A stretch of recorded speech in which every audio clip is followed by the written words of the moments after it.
May I Allah hope bless that you. you're able to hear me well, Sheikhna. I'm sorry, we're just having some adjustment with the internet setup, so there might be some glitches, but hopefully I'm coming through. Yes, right now it's yeah. Alhamdulillah. Thank you very much, Sheikh May Allah Kareem. bless you. This book and all the other books that you have covered, but this book is quite insightful. May Alhamdulillah. Allah subhanahu wa ta'ala give us tawfiq to benefit from all that is being shared. We have one question Yes. that has come through. It goes as follows. The question is, when our communities are ran by the rich and there is a specific culture and specific standard to be an active member or to be respectable enough, does it become necessary to strive to achieve this material level to maintain dignity? If not, how do we deal with this culture? Of course, it's not a norm. There are maybe cases, but not a norm that the rich people are always in the leadership position. But we need to set up a counter example. We need to work hard that in our community the most qualified people help, and you need to calculate for yourself, because I think the question was that, for example, is it okay if I become rich so that I have my reputation, respect, and then I can, work for the community. So you have to see how much you are going to give in order to reach this position. If you have to compromise about many things, for example, you have to compromise about your spirituality, your family, especially young kids, your studies, so that you become rich, and then when you become rich you have influence or you have high respect, then no, I don't think it's worth it, and you may not even reach that position. And even if you become rich, you may not have then anything to offer. But try to be successful,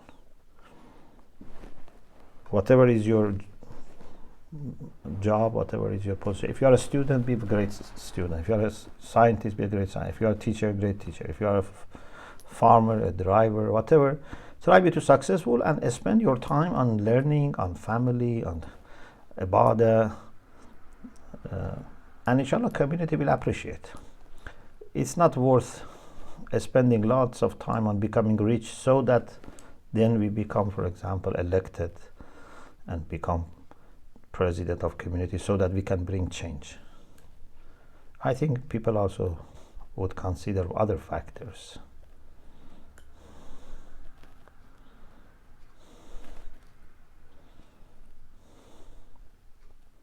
Thank you very much, Sheikh. May Allah bless you. There was one Sister Anna. If you'd like to ask your question, we're able to take one more question, inshallah, for today. Assalamu alaikum. Alaykum assalam wa rahmatullah.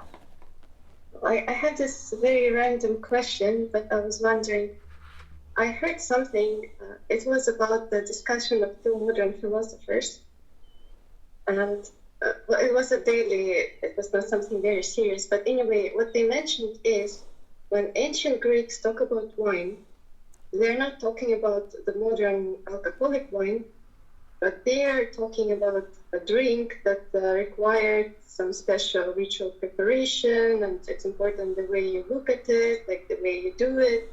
Basically, you put like all your best into it.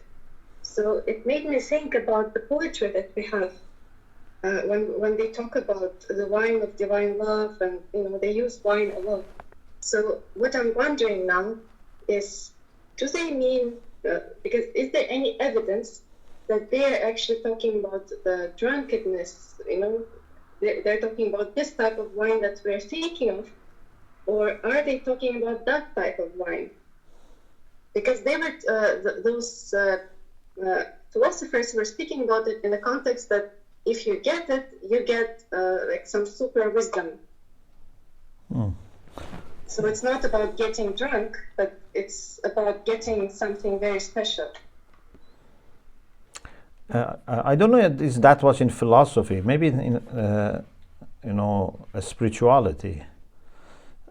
Yes, certainly when mystics or some mystics, Sufis, mystics talk about wine and drunkenness, they don't mean this wine and drunkenness which is caused by drinking too much alcoholic drinks.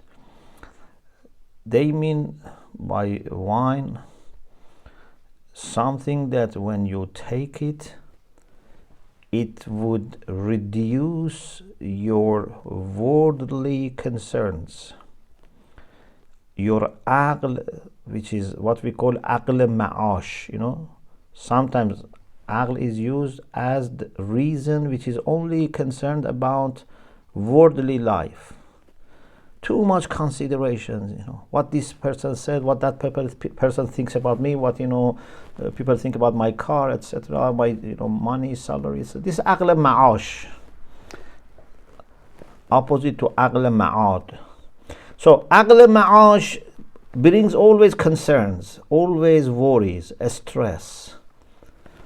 We need something to control this and hopefully to reduce it to zero or next to zero.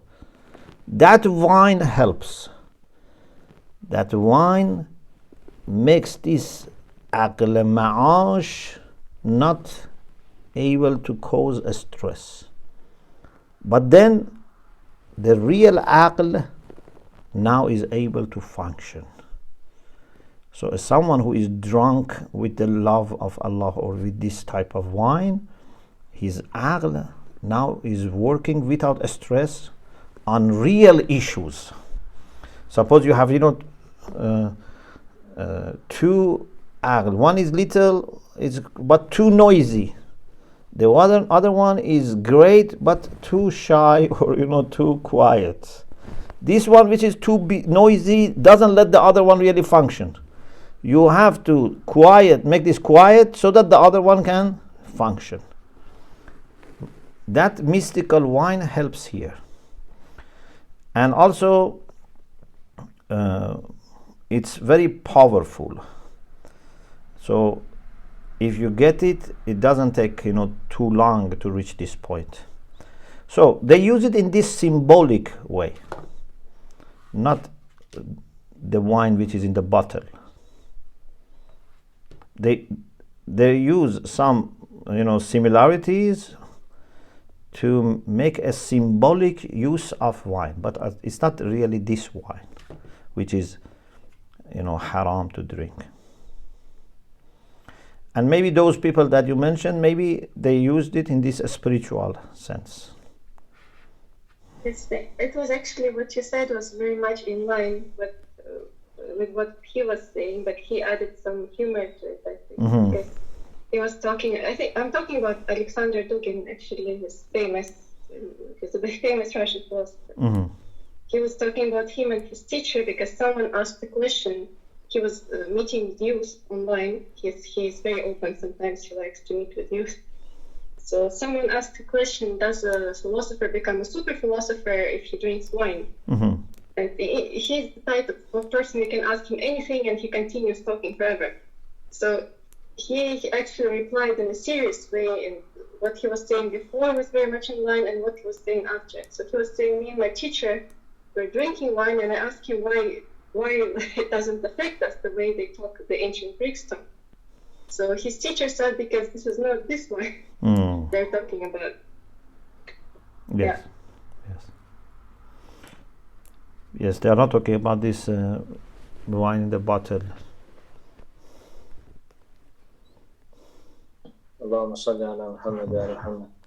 So we can sympathize a little bit with those people who don't have Sheikh Shomali to explain to them about mystical wine, and they go to other things. Now, inshallah, it's our job to help them realize there's better ways to go about things, inshallah. Sure. Sheikh, now we have today a very beautiful connection as always. A number of thank you messages are coming through. May Allah bless them. We also have a special connection from our youth track Mashallah. sisters. Mashallah. With Sister Fatima Ali. She mentioned that they're having a type of weekend retreat with some of the sisters, or with they'll tell us more what they're doing. Sister Fatima, are you able to connect with us and let us hear you?